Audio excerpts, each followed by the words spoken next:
Slow wine. What is it? Should I care? Born in Bra, his skill set was proper when he and his colleagues formed the Friends of Barolo Association.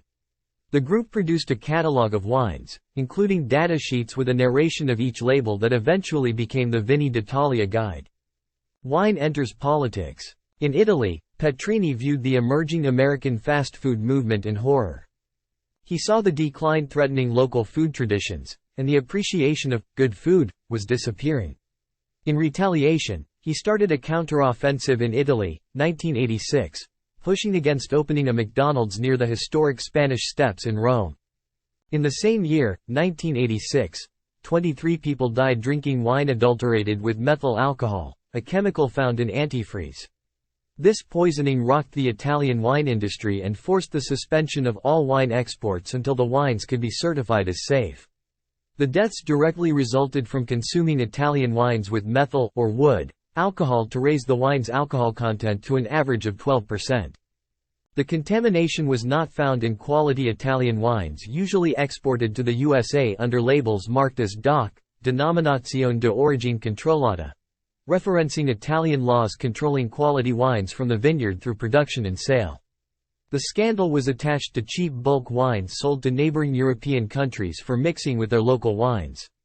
The inexpensive, unpedigreed wines sold as Vina di Tavola for regional export and local consumption at bargain rates were so inexpensive that only adulterated wines could be profitable.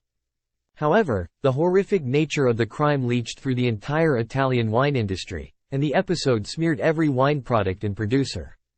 As a result of the poisoning, Denmark banned all Italian wine imports, following in the footsteps of West Germany and Belgium.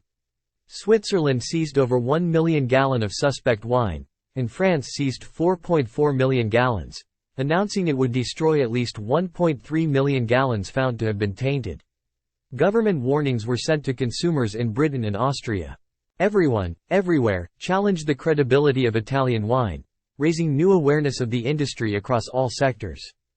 Getting over it. When France and Germany identified and confiscated large quantities of tainted wine, the Italian Agriculture Ministry issued a decree that all Italian wines had to be certified by a government laboratory and carry a certification document before being exported.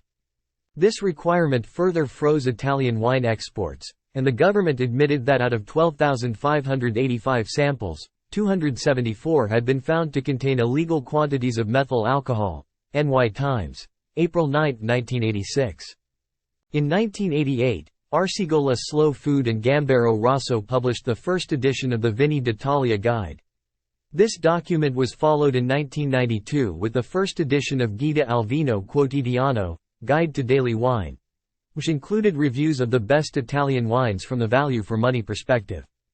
It became a valuable aid for daily wine selections. At the start of the 21st century, 2004, the Wine Bank was developed to promote Italian wine heritage through training courses and protecting wines destined for aging. 3 years later, 2007, Vignerons d'Europe, in Montpellier, the Salon du Goût et des Saveurs d'Origine celebrated 100 years since the revolt of the Languedoc winegrowers.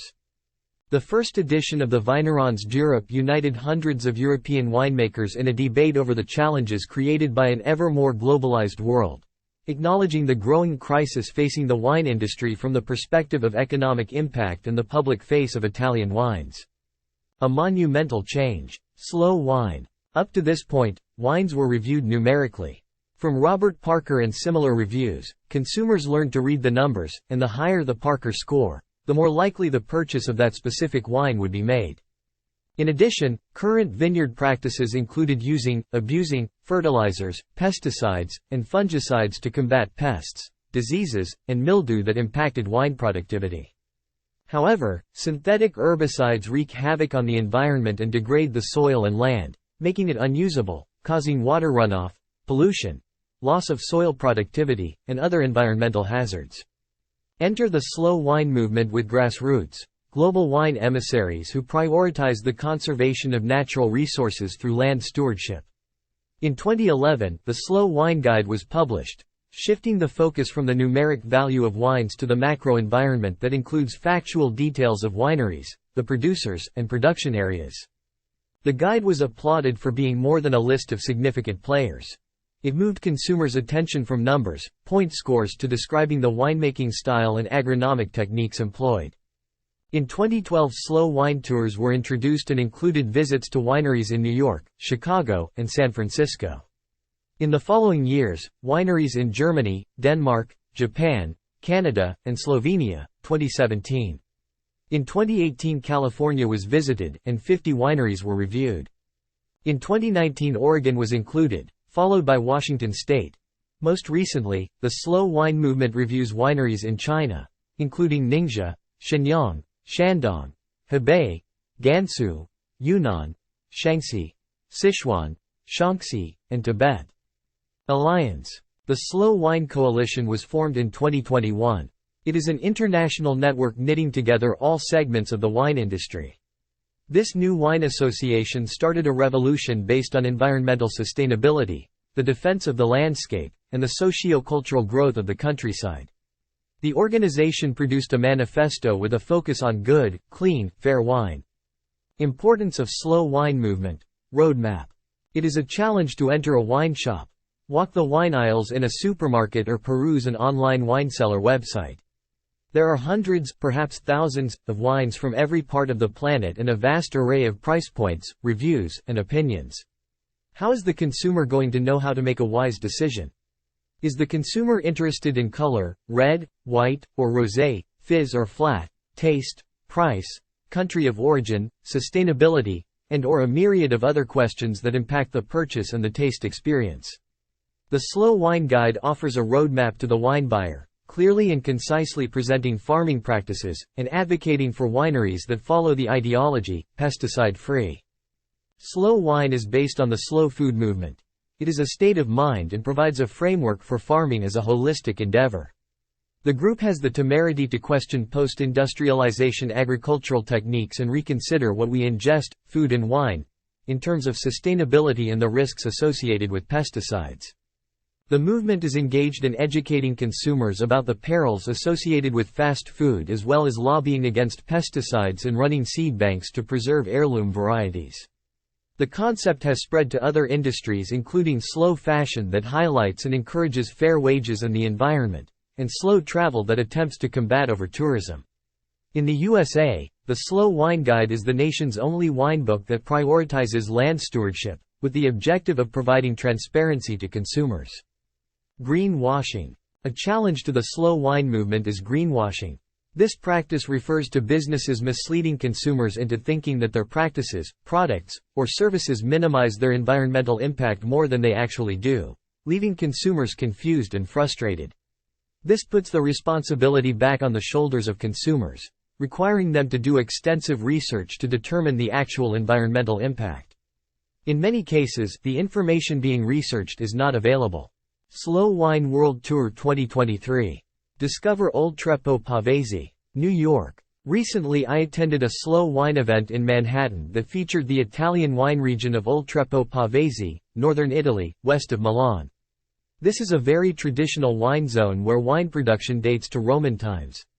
The region dominates the plain between the Alps and Apennines of northern Italy. To the north of the Po River is the historical city of Pavia. The Oltrepo wine region is dominated by hills and mountains, an ideal area for grape cultivation. It covers 3,600 square kilometers and includes 16 municipalities. During the Roman Empire, there was an attempt to produce wines that were competitive with the wines of Greece. At the time, Greek wines were well known and the most desired of all wines available. The first mention of viticulture in the region is from the Codex Etruscus, 850 AD. The cultivation and production of wine became popular in the 15th century and became recognized as part of agricultural production. Oltrepo produces approximately half of the wine from the Lombardy region, close to the production quantity of Asti and Chianti. There are approximately 9,880 acres of Pinot Noir vines, making it a Pinot Noir capital. The grapes are picked at an early stage of skin ripeness, presenting a good balance of acidity and sugar. The soils are composed of ancient rocks, terra rossa, and provide the region with rich humus and clay for the vines to grow. The soil also contains large amounts of iron. The climate is typical of the Mediterranean, found close to the Alps with warm summers, mild winters, and little rain. Wines produced. The leading red wines are Cabernet Sauvignon and Pinot Nero, often used in small barrel aging to add an extra layer of flavor. The white wine selections include Chardonnay, Sauvignon Blanc, Riesling Italico, Riesling, and Pinto Nero. The Spumante is fermented using the traditional method of aseptic winemaking and may contain up to 30% Pinot Nero, Pinot Bianco, Pinot Grigio, and Chardonnay. Sparkling Oltrepo Pavese Metodo Classico has had a DOCG classification since 2007. In my opinion, taking steps to discover the regional slow wines. 1. La Versa. Oltrepo Pavese Metodo Classico Brut Testarossa 2016. 100% Pinot Nero. Aged for a minimum of 36 months on lees. La Versa was started by Cesare Gustavo Faravelli in 1905 to produce wines of excellent quality that expressed the native territory. Today it is internationally renowned and recognized with the Decanter Wine Award, Slow Wine, Gambero Rosso, and Best Winery in Oltreo Pavese, 2019. Notes. To the eye, a golden hue presents tiny delicate bubbles. The nose is delighted with suggestions of red and green apples, hints of lemon, biscuits, and hazelnuts. Palates are refreshed with light acidity, medium body, creamy mousse, and texture leading to apples and grapefruit at the finish. 2. Francesco Quaccarini. Sangue di Giuda dell'Oltrepo Pavese 2021. Region. Lombardy. Subregion. Pavia, Veredal. 65% Croatina, 25% Barbera, 10% Ugetta di Caneto. Organic. Certified by Organic Farming Bios. Sweet, slightly sparkling. The Quaccarini family has produced wine for 3 generations. Currently, the winery is directed by Francesco in cooperation with his son, Umberto, and daughter Maria Teresa. The winery is a member of the Association Producers of Cassese and a charter member of the Club of Buttafuoco Storico.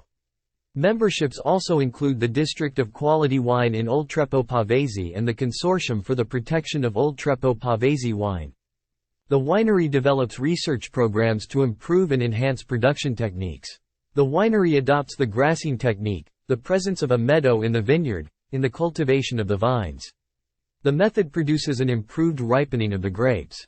The winery is noted for using only organic fertilizers of animal and/or vegetable origin, sustaining biodiversity, avoiding chemical synthesis techniques, refusing GMOs, sustains scientific research using technology to guarantee high-quality standards. Notes. To the eye, ruby red. The nose finds intense aromas with suggestions of flowers and red fruit. The palate discovers candy sweetness, suggesting it be enjoyed as a dessert wine paired with panettone, pandoro, tarts or shortbread biscuits, and dried fruit.